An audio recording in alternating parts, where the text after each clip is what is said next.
in Baltimore on the favorite here and odds-on favorite as we turn the corner on Saturday and get ready. And there's a missing ingredient. We've talked about it all week. I threw this guy a text and said, hey, you come on, talk some horse racing? He said, sure, I'll talk some horse racing. He's a usual suspect here for Preakness's past and hopefully future. We welcome on Triple Crown winning horseman, trainer, and oft-times comedian foil of mine. We welcome Bob Baffert back onto the program from out west. Bob, what's going on, man? You're missing the heat wave out here in Baltimore this year.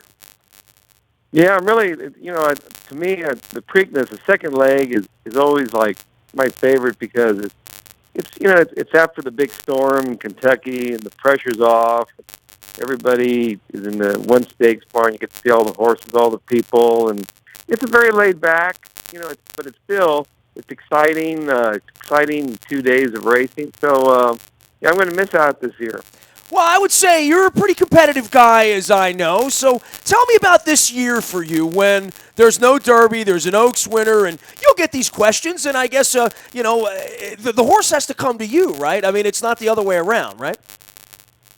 Oh, well, unfortunately, we had some 3-year-olds where we thought we could get there, and just little problems down the line. And the best one, Mastery, he got hurt, and so after that, we were sort of a little empty. So, but still, I think it's a great lineup. This Preakness, and I think it's going to be just to have the Kentucky Derby winner there, and the way he looked, it's gonna, he's gonna be tough to beat. A unique kind of Derby, right? I mean, not just that the weather was so horrible, but that a horse could take the front, hold the front, and show up with roses on a day like that with a fresh face and a fresh-faced jockey. That doesn't happen real often, right? Well, I mean, not really, but there's nothing fresh about that team. I mean, they've been doing really well. So it's, it's the I just meant the trip that suspect. you get when you're in front on a muddy day. All the other horses were bathed in mud. This horse, because it stayed in the front, probably got a better run, faster run, sure. No, I really think it should have been a dry tag. I think he would have won. The only horse in the race that really got a lot of problems with Classic Empire, so I think he's the only one that could really, if a horse is going to turn the tables, I would say Classic Empire, because he got completely eliminated at the start and still ran on really, really well at the end. So, I mean, I think it's a 2-horse race, but I'd have to give the edge to the Derby winner. For you having won so many of these Preaknesses and come in and had several chances at a Triple Crown to actually take 2 in a row, every year I hear the thoughts about guys like Pletcher who don't want to run their horses every 2 weeks, that the uniqueness of this might not be in the best interest of the animal. Do you ever see a future where this thing will get stretched out and we'll get this thing moved back a couple of weeks and the whole Triple Crown will open up, or do you think it's always going to stay this way now? No, I don't really think it has anything to do with the animal. I think, when all the horses that I've won it with, they were good horses.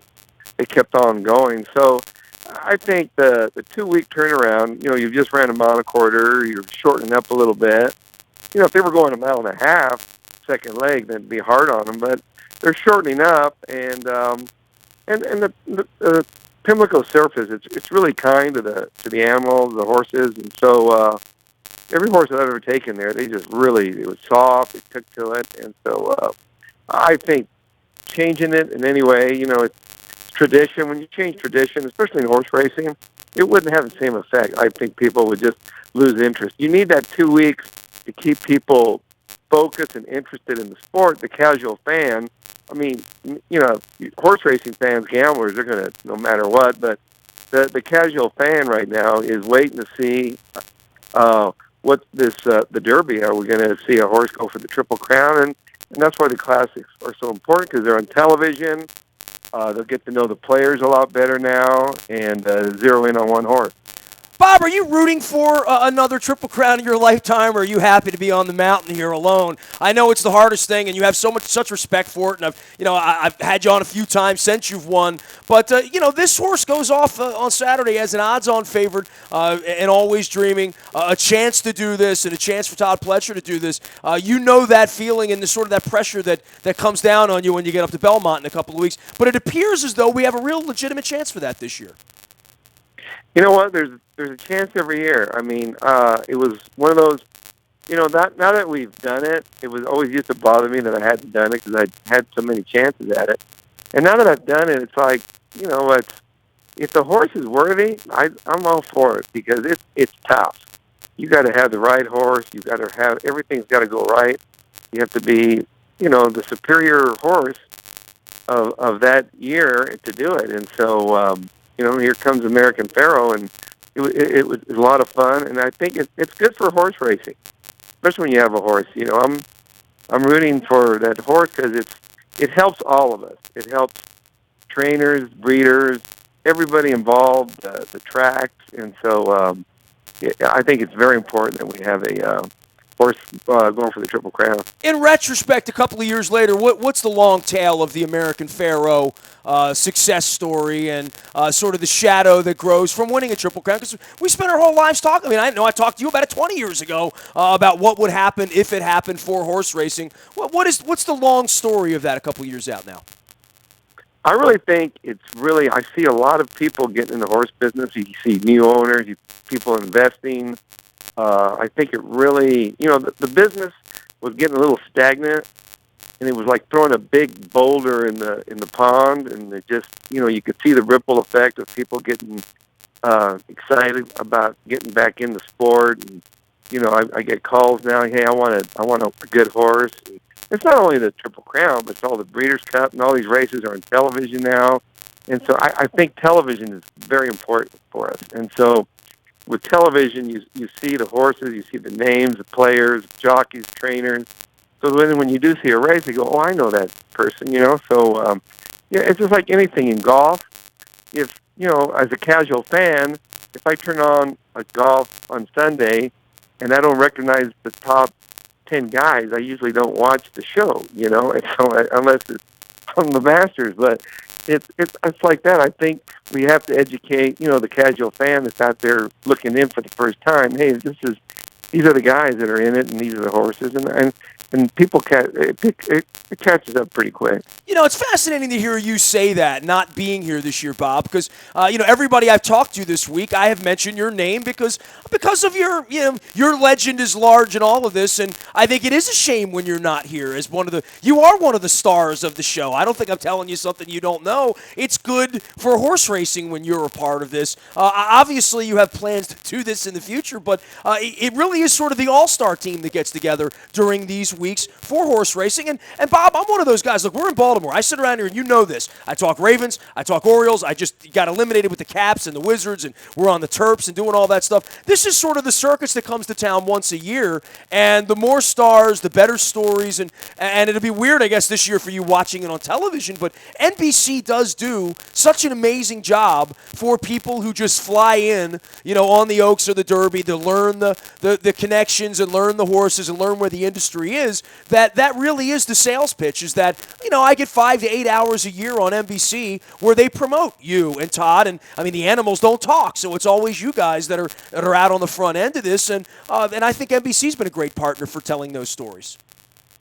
No, they do an incredible job, and plus the Preakness, though, it's a great party. The atmosphere is it's really pretty. It's a lot of fun. It's even for me as a trainer, we're stressed out and all that, but they make it really, Pimlico, they do a great job. They make it so enjoyable. They make it easy, and so it's just a great party. Everybody's having fun, and it's like, and you get to see those beautiful horses run around there. You get to wager a few dollars, especially on those big days where you can hit some long shots. And it's great for gambling. If you're a gambler, the prizes are big. That's what makes the Kentucky Derby so big, because look at the payoffs there. It's ridiculous. You've had thousands of horses in your life. I mean, this is all you've ever done. You've had a handful of these horses with these incredible names, Silver Charm, Real Quiet, Point Given. I go through them all. How often do you ever see those horses? I mean, when's the last time you laid eyes on American Pharoah in the same room? And does the horse recognize you? I mean, that's a stupid question, but, I'm asking you. Well, actually, a couple days before the Kentucky Oaks, we got in there, and my wife and I, we went to see, we saw American Pharoah at the farm. We saw Silver Charm, War Emblem, Game On Dude. And so anytime I go to Kentucky, the first place I go is go see American Pharoah.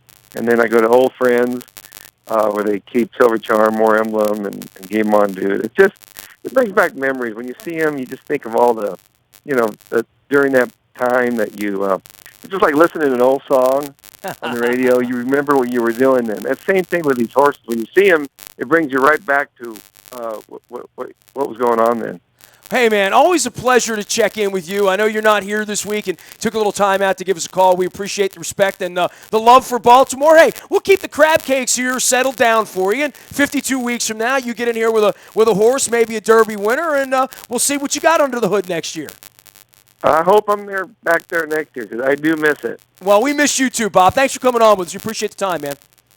Thanks. You got it. Bob Baffert, Triple Crown winning trainer. He's not in Baltimore this week, but clearly this is his favorite stop. He says that annually, and I guess favorite stop because of all the winners, including Silver Charm in 97, Real Quiet 98, Point Given in 2001, War Emblem in 02, looking at Lucky in 10, and American Pharoah in 2015, and has come in here with 4 different Kentucky Derby winners as well. And, I chased him down at the Belmont a couple of times, trying to win with Bodemeister, amongst others, and War Emblem as well. So, good luck to Bob and getting back here next year. We usually see him at the Super Bowl as well.